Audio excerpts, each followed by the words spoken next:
Hello students, आज का हमारा टॉपिक है continuous charge distribution. Continuous charge distribution को समझने के लिए हमें कॉन्टिन्यूस और डिस्क्रीट का मीनिंग पता होना चाहिए। कॉन्टिन्यूस का मीनिंग होता है विदाउट ब्रेक और डिस्क्रीट का मीनिंग होता है विद ब्रेक।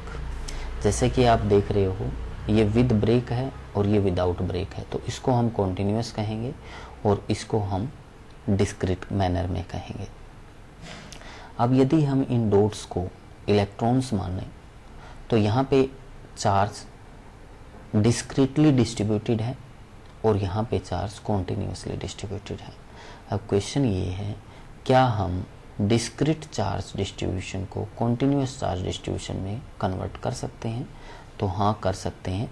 यदि हम नंबर ऑफ इलेक्ट्रॉन्स इंक्रीज करें तो एक सिचुएशन ऐसी आएगी कि ये charge discrete charge distribution continuous charge distribution में कन्वर्ट होना शुरू हो जाएगा।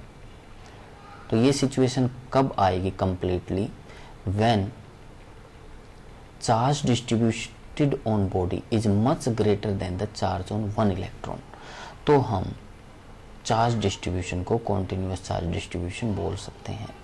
तो यही इसकी डेफिनेशन है। When charge distributed on any body is much greater in magnitude than the charge on the electron, then charge is supposed to spread in continuous manner।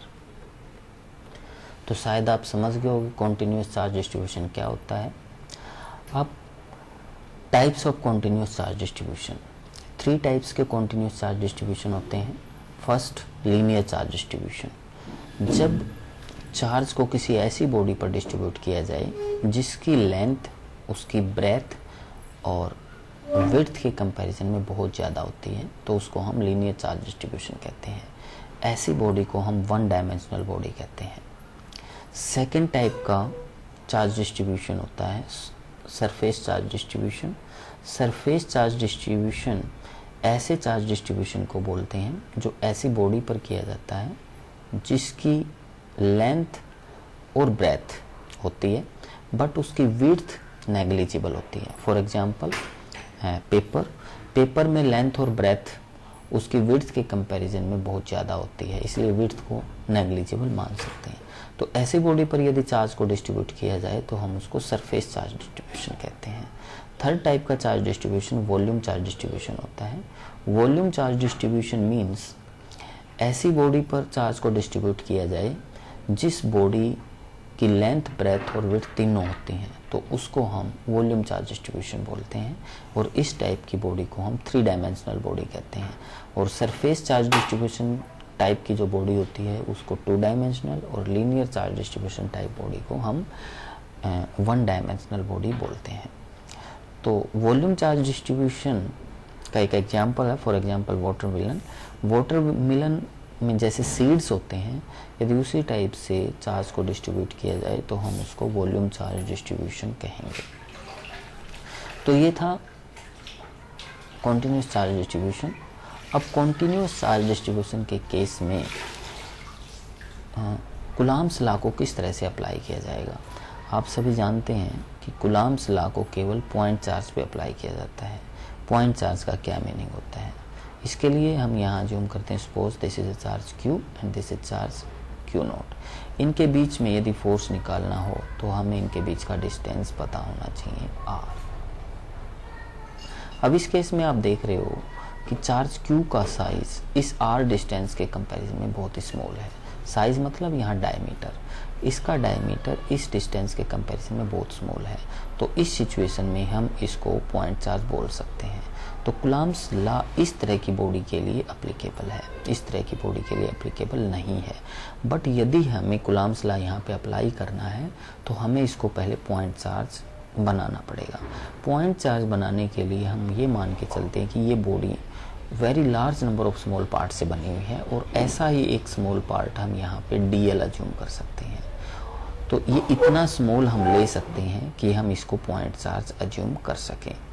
तो सपोज इसकी लेंथ DL है, तो इस पे हम चार्ज निकाल लेंगे। अब सपोज इस पे चार्ज DQ है, तो DQ की वैल्यू निकाल लेंगे और फिर हम इस स्मॉल पार्ट्स की वजह से इस पर लगने वाला फोर्स निकाल लेंगे, ये सपोज करो डीएफ है, और फिर इस डीएफ को इंटीग्रेट कर देंगे, तो इंटीग्रेट करेंगे तो टोटल फोर्स आ जाएगा एफ। तो इस तरह से हम यहाँ पे ये कूलम्ब्स लॉ अप्लाई कर सकते हैं।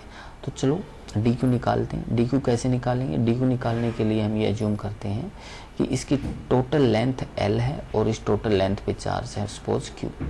तो एल लेंथ पे चार्ज है क्यू, 1 लेंथ पे चार्ज होएगा क्यू बाई एल, और ये लेंथ है डीएल, डीएल लेंथ पे चार्ज आ जाएगा Q by L multiply DL. इस क्यू बाई एल को हम लैम्डा लिख सकते हैं।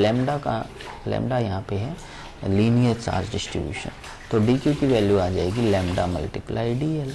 अब हम यहाँ पर डी एफ की वैल्यू निकाल सकते हैं। D F 1/4 pi epsilon nought, first charge that is lambda D L, second charge that is Q nought divided by distance between these two that is R square. तो अब total निकालने के लिए हम इंटीग्रेट कर देते हैं, दोनों तरफ इंटीग्रेट करेंगे तो इसका इंटीग्रेशन तो आ जाएगा एफ, और इसके इंटीग्रेशन से हम कांस्टेंट वैल्यूज को बाहर निकाल लेते हैं। कांस्टेंट वैल्यूज एक तो ये 1/4 pi epsilon not, lambda and Q not, इनको बाहर निकाल लेते हैं, अंदर ये रह जाएगा। तो ये टोटल फोर्स हम इस तरह से निकाल सकते हैं। इसी टाइप से हम इसको सरफेस चार्ज डिस्ट्रीब्यूशन के लिए अप्लाई कर सकते हैं। सरफेस चार्ज डिस्ट्रीब्यूशन के केस में भी हम इसका स्मॉल पार्ट लेंगे और इसकी स्मॉल पार्ट का सरफेस एरिया सपोज करो ds। तो यहाँ पे टोटल चार्ज इस पे है q, और सपोज करो इसकी टोटल सरफेस एरिया है s। तो s सरफेस एरिया पे चार्ज है q, 1 सरफेस एरिया पे है q बाई s, और ds सरफेस एरिया पे है q by s multiply ds। q by s यहाँ पे है charge per unit surface area, इसको सरफेस चार्ज डेंसिटी बोलते हैं, सिग्मा से लिखते हैं इसको, सिग्मा ds। तो ये डी क्यू की वैल्यू आ जाएगी। उसी तरह से हम डी एफ में डी क्यू की वैल्यू पुट करेंगे तो ये वैल्यू बन जाएगी। अब हम यहाँ sigma ds multiply Q note और होना चाहिए, D Q multiply Q note ये भी होना चाहिए। तो अब हम इसको इंटीग्रेट कर देंगे, इंटीग्रेट करेंगे, इंटीग्रेट करने के बाद ये आ जाएगा, और इसमें कांस्टेंट टर्म्स को बाहर निकाल सकते हैं। उसी तरह से ये कांस्टेंट टर्म्स हैं, इनको बाहर निकाल लेंगे, अंदर ये रह जाएगा, तो टोटल आ जाएगा इस तरह से फोर्स। अब नेक्स्ट हम इसको अप्लाई कर सकते हैं वॉल्यूम के लिए। वॉल्यूम के केस में स्मॉल वॉल्यूम लेते हैं, और उसी तरह से total charge divided by volume into small volume, इसको हम रो, इसको वॉल्यूम चार्ज डेंसिटी बोलते हैं, तो ये आ जाएगा स्मॉल चार्ज। उसी तरह से वैल्यू पुट करेंगे, वैल्यू पुट कर देंगे row D V into Q note, यहाँ भी आना चाहिए क्यू नोट। तो ये वैल्यू आ जाएगी, यहाँ पे कांस्टेंट को बाहर ले लिया, टोटल फोर्स आ जाएगा। अब हम इस पे कुछ न्यूमेरिकल सोल्व करेंगे जो हम नेक्स्ट वीडियो में सोल्व करने वाले हैं, तो इसके लिए आप नेक्स्ट वीडियो देख सकते हो। Thank you.